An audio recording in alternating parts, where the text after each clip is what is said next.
The whole Tory Lanez story, especially after the conviction for shooting Megan Thee Stallion, it felt like we sort of had the ending chapter with his Right, sentence. it seemed quite definitive. But then this week, something totally unexpected.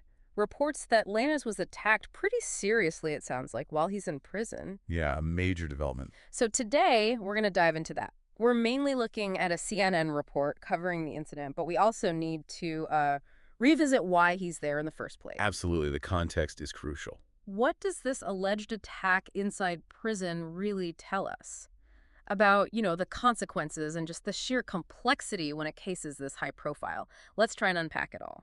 What's immediately striking, I think, is how the narrative flips, in a way. How so? You have the legal process holding Lanez accountable for violence, and now suddenly there are reports alleging he's the victim of violence himself inside the system. Right. And this reportedly happened where, CNN's reporting indicates it was Monday at the California Correctional Institution in Tehachapi. okay, Tehachapi, and the timing. The report pins it down to around 7:20 in the morning. What's interesting, or maybe strange, is how the news first broke. Wasn't it from his own social media? It seems so, yes. A post on his verified account, Hmm. which is, well, definitely not the standard way you hear about something like this. No, not at all. And that post, it didn't hold back on the details, did it? Not in the slightest. It gave a really graphic account, actually. Claimed D-Star Peterson, that's Tory Lanez's legal name, of course, was, quote, stabbed 14 times. 14 times. Wow. Yeah, and it even specified where. 7 wounds to his back, 4 to the torso, 2 to the back of his head, and 1 to his face, the left side. That sounds incredibly severe. The post also mentioned his condition right after. It did. Mm. Claimed he'd collapsed lungs, needed a breathing apparatus initially, really painted a dire picture. But the latest suggests he's recovering. Apparently so. According to that same social media source, despite how bad it sounded, he's now reportedly breathing on his own again and described as talking normally, even in good spirits, though in pain, and expressing gratitude to God. And he sent a message to fans, too. Yes, thanking supporters for, their continued prayers and support through all this. It's still crucial, though, to see what officials are saying. Yeah. Did the CNN report get any official confirmation? It did, thankfully. They cited the Associated Press speaking with Pedro Calderon-Michel. Okay, and he is. He's a spokesperson for the California Department of Corrections and Rehabilitation. He confirmed an incident involving Lanez did happen. So, confirmed an incident occurred. What details did he provide? He stated it was at a housing unit, that prison staff gave immediate medical aid, called 911, and that Lanez was taken to an outside hospital for treatment.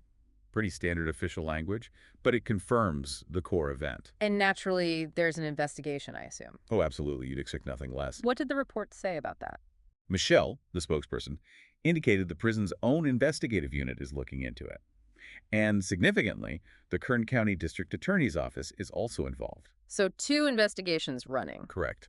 Which, immediately raises questions for you, the listener. Who did this? Why? What actually happened in that housing unit? We don't have those answers yet. And this whole disturbing incident, it inevitably brings us right back to why he's in Tehachapi to begin with. Exactly. It forces us to reconnect the dots. Just to recap for everyone, Tory Lanez is serving a 10-year prison sentence. 10 years, yes. For the shooting of the hip-hop artist Megan Thee Stallion. Her legal name is Megan Pete. And that original incident was back in July 2020, right? That's right. The CNN piece reminds us it happened after they'd left a party at Kylie Jenner's place in Hollywood Hills. The trial itself was huge news. Megan Thee Stallion's testimony was obviously pivotal. Extremely. She described how, after an argument, as she was getting out of an SUV, Lanez allegedly fired a gun towards the back of her feet. And told her to dance, wasn't that part of it? That was her testimony, yes. Fired the gun and told her to dance. It was a very powerful and disturbing account for the jury to hear. And the jury believed her. They did. In December 2022, a Los Angeles jury found Lanez guilty on 3 felony charges related to the incident. That verdict felt like a major moment, didn't it? Especially in conversations about accountability, violence, the music industry. Definitely. It resonated widely. After the conviction, Megan Thee Stallion released a statement. It was read out by the LA County DA, George Gascon. Yes, that's right. What were the main points she wanted to get across? Well, she spoke very movingly about the impact of being a victim of violence, that feeling of powerlessness, but also gratitude. Gratitude for the DA's office, the investigators, the jury. And she also looked beyond her own case, didn't she? She did.